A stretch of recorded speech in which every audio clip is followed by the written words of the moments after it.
Amis croisés, bonjour. 14e entretien sur l'histoire secrète de la philosophie.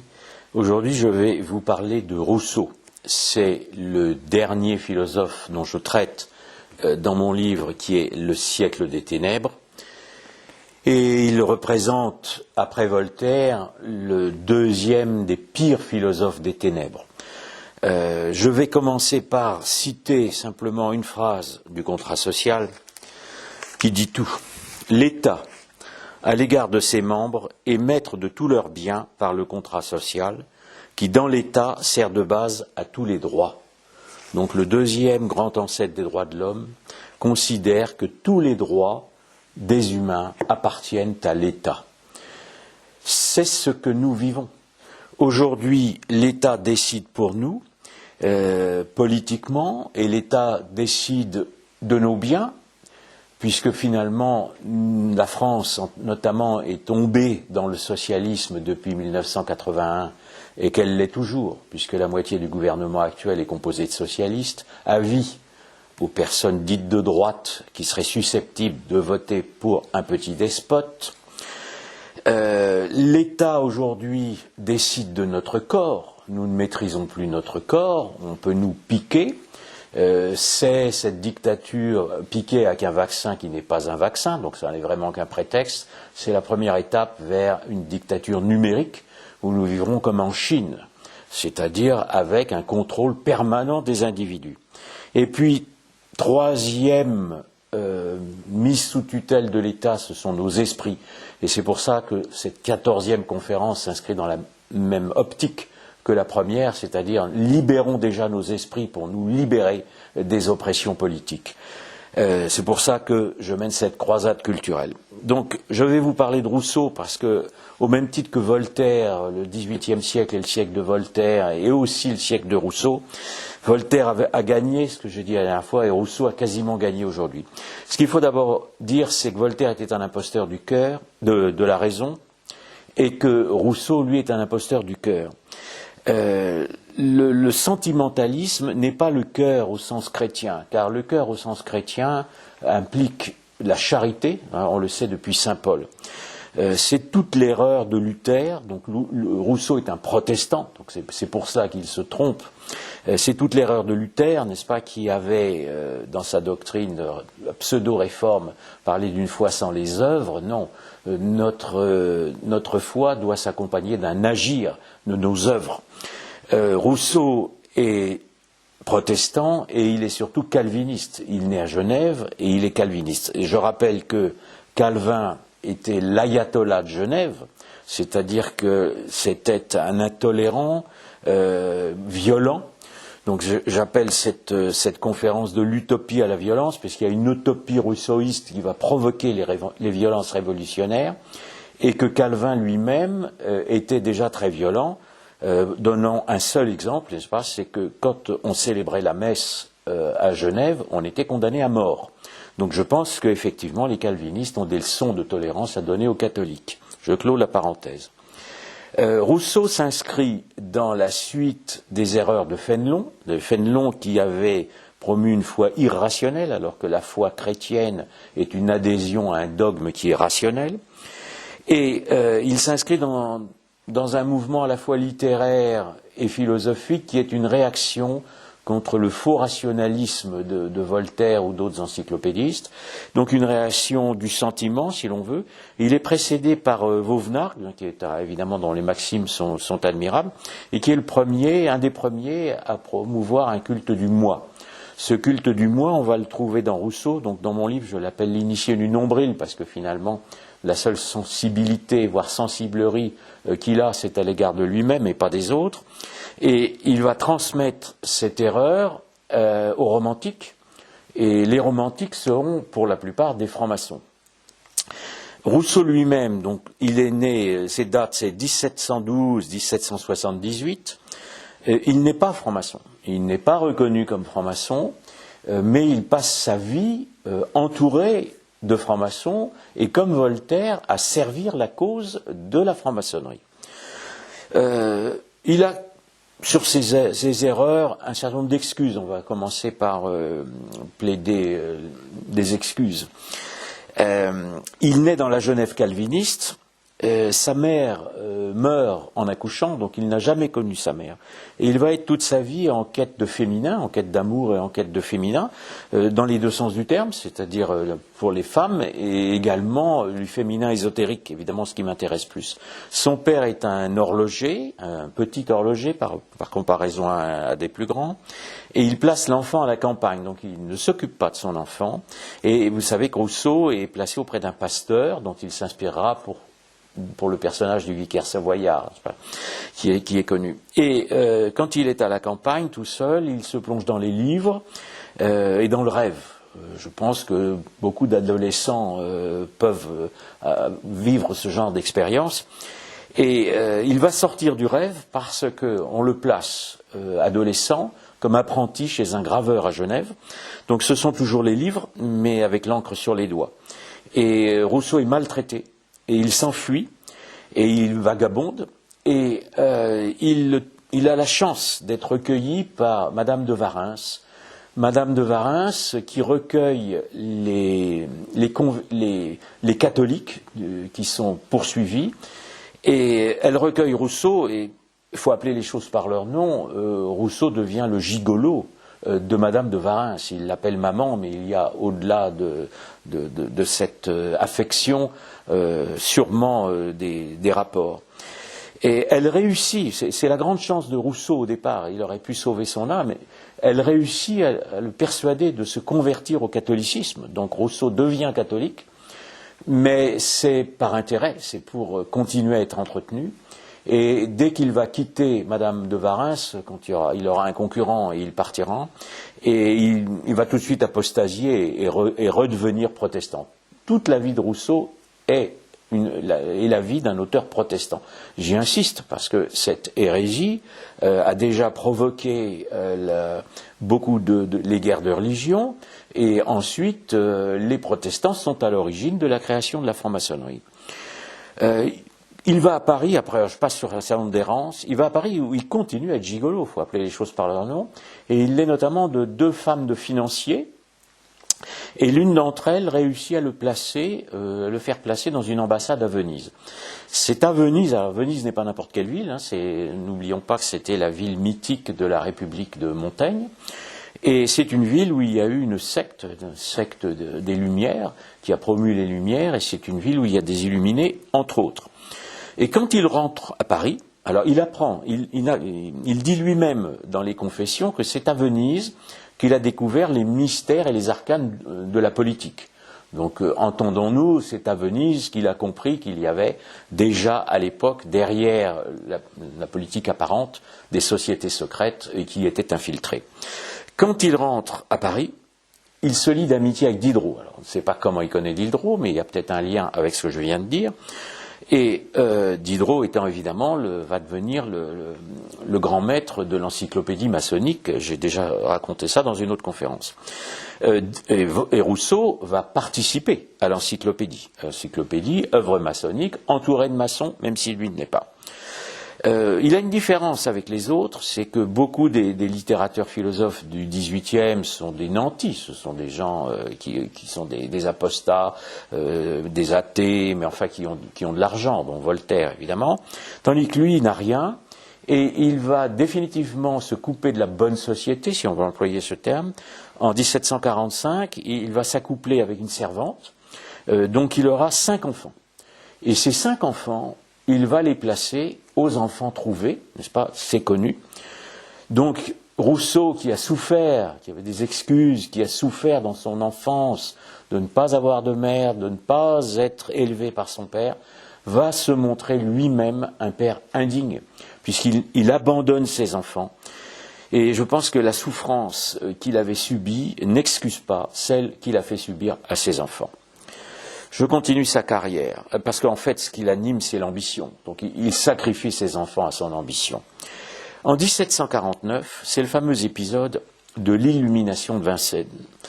Diderot est emprisonné et Rousseau lui-même raconte qu'il a été illuminé par Diderot.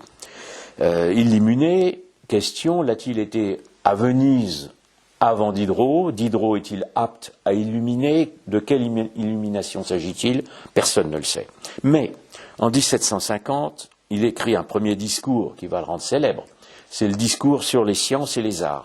Les arts, il s'y connaît, les sciences, il n'y connaît rien. Et les sciences sont aussi un des termes qui sont employés par la franc-maçonnerie pour cacher les doctrines ésotériques. Il est primé pour ce concours. Et Diderot va quasiment revendiquer la paternité des idées de Rousseau. Dans ce premier discours, Rousseau reprend déjà l'utopie, la première grande utopie, n'est-ce pas, qui est celle de l'homme qu'on avait déjà dans Erasme, qui a parcouru le temps, et qui est l'utopie d'un homme qui serait bon par nature. Et il va y accoupler déjà le mythe du bon sauvage. Les sauvages ne sont pas bons, n'est-ce pas? Les sauvageons que nous subissons aujourd'hui montrent qu'on peut toujours être sauvage. Et donc l'utopie, dans toutes les époques, est une négation du réel, et l'utopie a toujours provoqué la violence. Rousseau ne le tire pas de la philosophie, il n'a pas beaucoup lu les philosophes, mais il reprend ce mythe du bon sauvage de la littérature anglaise, littérature maçonnique, et notamment un auteur qui sera un auteur qu'il chérira après, et dont je reparlerai tout à l'heure, mais qui est Defoe, qui écrit Robinson Crusoe. Or, il y a une symbolique de Robinson Crusoe, parce que le mot Crusoe, le nom Crusoe, est une allitération de croix, de rose croix, n'est-ce pas? Defoe est un littérateur rosicrucien, qui écrira d'ailleurs, parce que je n'invente pas évidemment, une histoire du diable. Donc j'ai dit que les Rose-Croix ou Rosicruciens étaient diaboliques. Defoe écrit une histoire du diable. Et il écrit aussi un traité de la magie. Donc la magie, le diable, on est toujours dans la même logique de la théosophie, de tout ce dont on parlait. Il y a une symbolique dans Robinson Crusoe qui est très actuelle. Robinson, c'est un occidental, un homme blanc, qui est perdu sur une île, donc il n'est plus dans sa civilisation, il renie d'ailleurs sa civilisation. L'île, c'est l'île d'Utopie, c'est pas qui avait été envisagée par Thomas More sans qu'il la souhaite. C'est une utopie une île dans laquelle on vit une sorte de communisme, et on vit déjà un multiculturalisme, puisque l'ami initiatique, évidemment, de Robinson, sera un métis qui s'appelle Vendredi. N'oublions pas que les Rose-Croix s'inspirent de l'ésotérisme musulman et de la Kabbale, et que ils sont œcuméniques avec les musulmans, comme déjà d'ailleurs à l'époque les loges maçonniques, et que l'ami de Robinson s'appelle Vendredi, et il ne s'appelle pas Dimanche. Après ce premier discours, Rousseau en écrit un second en 1755, qui est peut-être encore plus célèbre, le discours sur l'origine de l'inégalité. Il l'écrit où? Il l'écrit à Saint-Germain-en-Laye, c'est-à-dire là où il y a le camp des loges, là où se sont réfugiés depuis très longtemps les initiés écossais, là où sont aussi maintenant les hauts gradés des illuminés. 1755, les premières sectes d'illuminés seront de 1760. Rousseau est un ancêtre des illuminés. Y a-t-il déjà des illuminés? Y a-t-il déjà des sectes? En fait-il partie? La question doit être posée, même s'il n'y a pas de réponse. Il pense là que il écrit dans ce discours que l'homme est libre de par sa nature, donc l'homme primitif est libre, ce qui évidemment est une utopie totale, et il accuse de la perte de la liberté et de la perte de l'égalité la propriété. Ça serait à cause du droit de propriété que l'homme perdrait sa liberté. Rousseau est l'ancêtre officiel du socialisme, lui aussi qui a dégénéré dans la violence. Et je rappelle d'ailleurs que Calvin est l'ancêtre officiellement des deux formes de démocratie moderne, la libérale, c'est-à-dire la démagogique, et la socialiste. Voilà. Rousseau, après ce discours, alors qui lui n'est pas primé, parce que comme il s'attaque à l'argent, D'ailleurs, il rompt avec Voltaire, qui appréciait qu'on s'attaque à la société chrétienne, mais nullement à l'argent. Et Rousseau est à Genève, dans le paradis calviniste, et il doit quitter Genève, puisque Voltaire lance une véritable fatwa contre lui. Il se réfugie en Angleterre, auprès d'un libéral, auprès de Hume, qui est un grand philosophe libéral, et qui est aussi probablement un initié écossais. Ça ne se passe pas très bien. Bon, Rousseau est sûrement insupportable. Il y a peut-être aussi des problèmes d'argent. Et Rousseau rentre en France, qu'il appelle le monde des esclaves, et il y vit librement, et il y écrit librement. Il se réfugie à Montmorency, où il est d'abord recueilli par Madame d'Épinay, donc encore cette quête de féminin, et Madame d'Épinay va finir par se fâcher avec lui parce qu'elle a un salon dans lequel tous les philosophes, évidemment, lui disent le plus grand mal de Rousseau. Et il va être recueilli par Montmorency. Or, tous les Montmorency, qui étaient du camp protestant déjà contre Richelieu, sont des francs-maçons. Le Montmorency qui recueille Rousseau n'est pas reconnu comme franc-maçon, mais dans les successeurs, il y aura un autre Montmorency-Luxembourg, puisque lui est duc de Luxembourg. Le Montmorency-Luxembourg sera l'adjoint, pour ne pas dire celui qui fait tout au Grand Orient, quand le duc de Chartres, à Orléans, les Montmorency sont du camp Orléans, quand le duc d'Orléans sera un grand maître potiche du Grand Orient à partir des années 1772.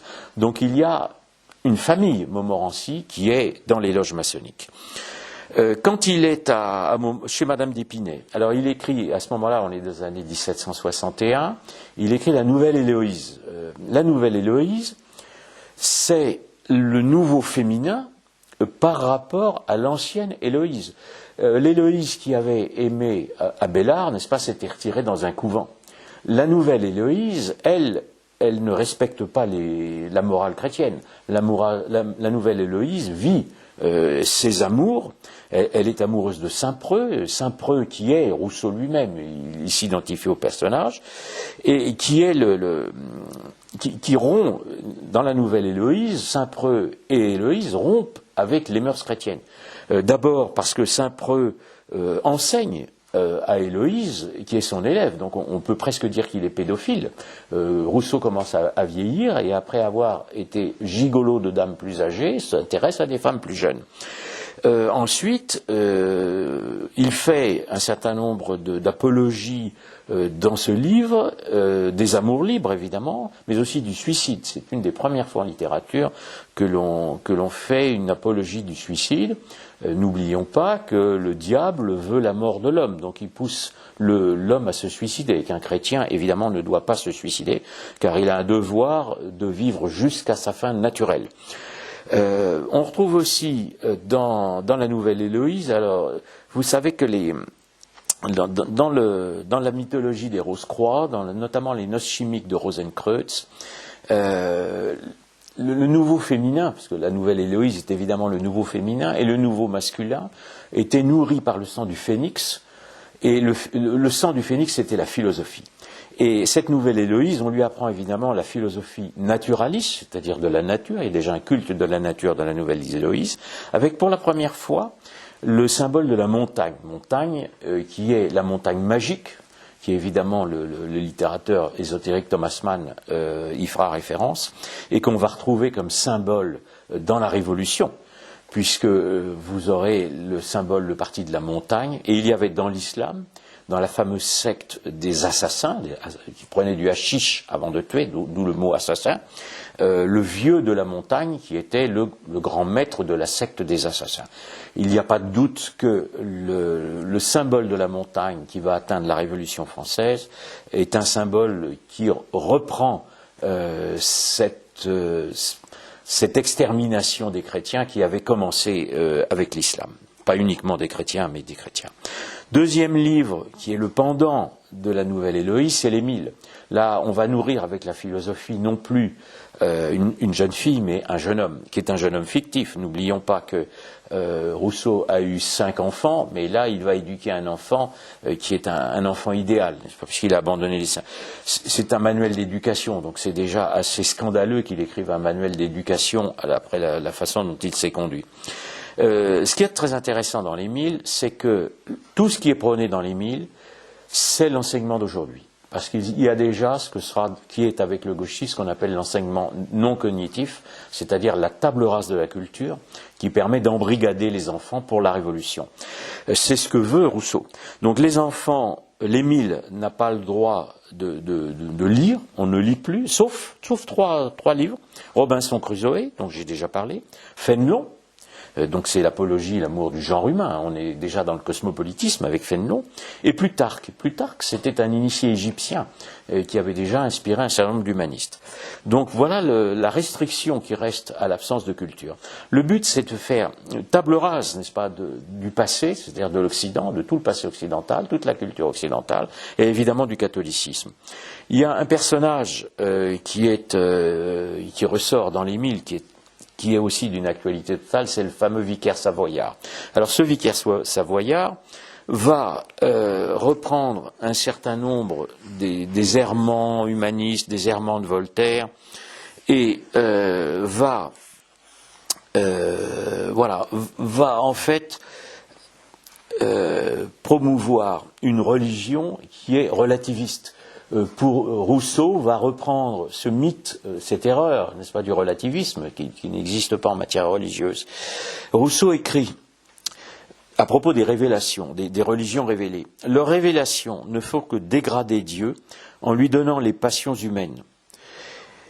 Loin de l'éclaircir les notions du grand être, le grand être, je vois que les dogmes particuliers les embrouillent. » Deux remarques. La première, le grand être, il va s'agir évidemment de l'être suprême, qui était déjà dans la philosophie judéo-musulmane et qu'on va retrouver avec Robespierre, et l'assimilation de Rousseau de toutes les religions révélées, comme s'il y avait beaucoup de religions révélées. Non, il y a deux religions révélées, il y a la religion juive, révélation de Dieu aux Juifs, n'est-ce pas, à Moïse, et la révélation définitive par le Christ, la révélation chrétienne. Point final. Quand on est chrétien, tout est révélé par le Christ. Il n'y a pas de révélation après le Christ. Donc toutes les religions ne sont pas équivalentes. Il n'y a pas de révélation par Mahomet, il n'y a pas de révélation par les pseudo-prophètes musulmans, par les pseudo-prophètes protestants. Il y a des illuminés, des gens qui inventent des religions, mais il n'y a pas de révélation. On ne peut pas assimiler les erreurs à la vérité.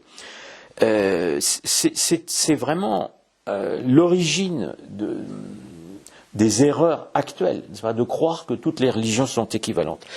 Rousseau, non seulement assimile donc toutes les religions, et il commet une autre erreur, c'est de considérer que la religion est uniquement du cœur. Donc non, la vraie religion est fondée sur un dogme, n'est-ce pas? Les Juifs ont eu des commandements, le dogme chrétien est une construction éminemment rationnelle. Et Rousseau écrit « Le culte que Dieu demande est celui du cœur, et celui-là, quand il est sincère, est toujours uniforme. » Non, tout le monde peut avoir des très très bons sentiments, mais c'est pas parce qu'on met la main sur le cœur, comme le font les francs-maçons, ou comme on le fait désormais les athlètes des Jeux Olympiques, que l'on va vénérer Dieu. Le sentiment n'est pas la foi, je le répète, la foi implique l'adhésion à un dogme, c'est-à-dire à la vraie révélation. Donc Rousseau vulgarise une erreur qui est fondamentale en histoire de religion. Aucun historien de religion ne peut accréditer ce que dit Rousseau, pas plus d'ailleurs qu'un historien ne peut accréditer, même un anthropologue ne peut accréditer ce que Rousseau raconte sur l'homme primitif. Dernière digression intéressante dans l'Émile, c'est la façon dont le gouverneur va enseigner à l'Émile. Parce que nous avons non seulement l'enseignement non cognitif, donc on n'apprend plus rien aux enfants, mais en plus on va s'introduire dans la conscience de l'enfant pour lui faire penser qu'il invente lui-même des idées. Rousseau écrit à propos de l'enfant qu'il croit toujours être le maître, et que ce soit vous qui le soyez, il s'adresse à celui qu'on appelle le gouverneur, il n'y a point d'assujettissement et si parfait que celui qui garde l'apparence de la liberté. C'est exactement ce que nous vivons. Et Rousseau ajoute, on captive ainsi la volonté même. C'est d'actualité, c'est exactement l'enseignement actuel, ou plutôt le non-enseignement que subissent les enfants d'aujourd'hui dans la République d'aujourd'hui. La République, évidemment, qui est le résultat fatal de la troisième œuvre qu'il faut lier aux autres. Parce que si on fait un homme nouveau, une femme nouvelle, c'est pour les insérer dans un contrat social qui va bouleverser le politique.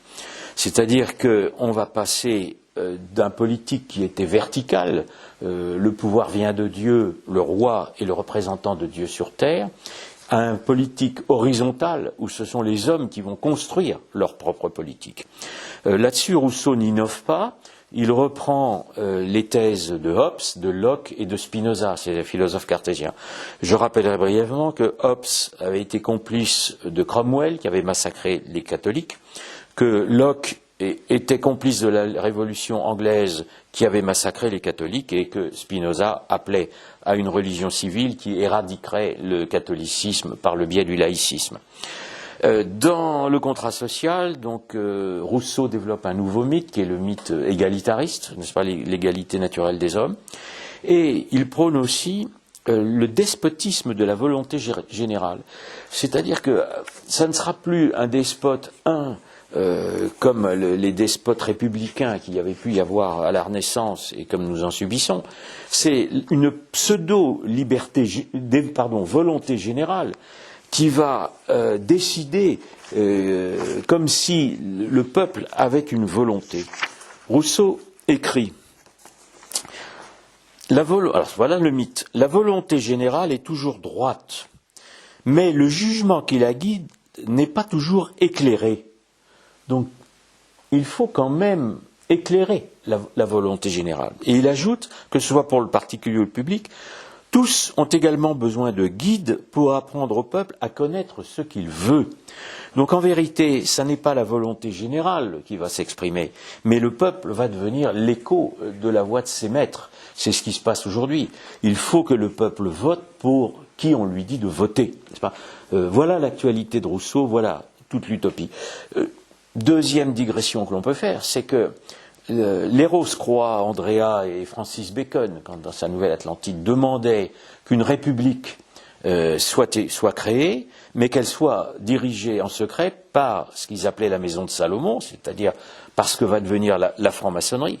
Donc Rousseau est à l'origine de la république maçonnique, à laquelle va également donner forme son dernier disciple, qui sera Bernardin de Saint-Pierre, franc-maçon et illuminé, qui va réunir le féminin et le masculin ésotérique dans le mythe républicain.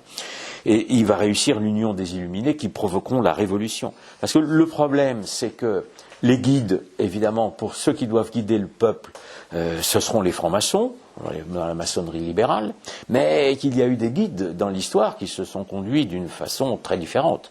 Rousseau est l'ancêtre officiel de Robespierre, donc grand massacreur de catholiques, et il est aussi l'ancêtre d'un certain Hitler, c'est vrai, qui est un romantique et un socialiste. N'oublions pas que Hitler est un romantique et un socialiste.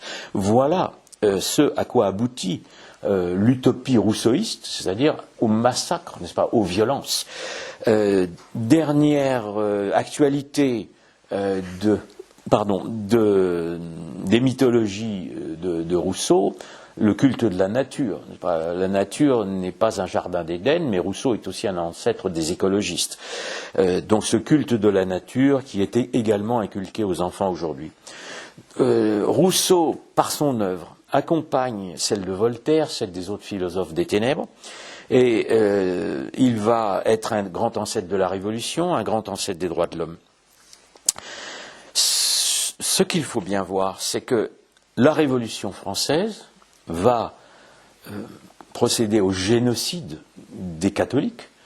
Il y a quand même 600 000 morts, que les temps modernes, le XXe siècle, issu de la Révolution, va provoquer 200 millions de morts. Je suis désolé de le redire plusieurs fois, mais ça n'est pas un détail de l'histoire.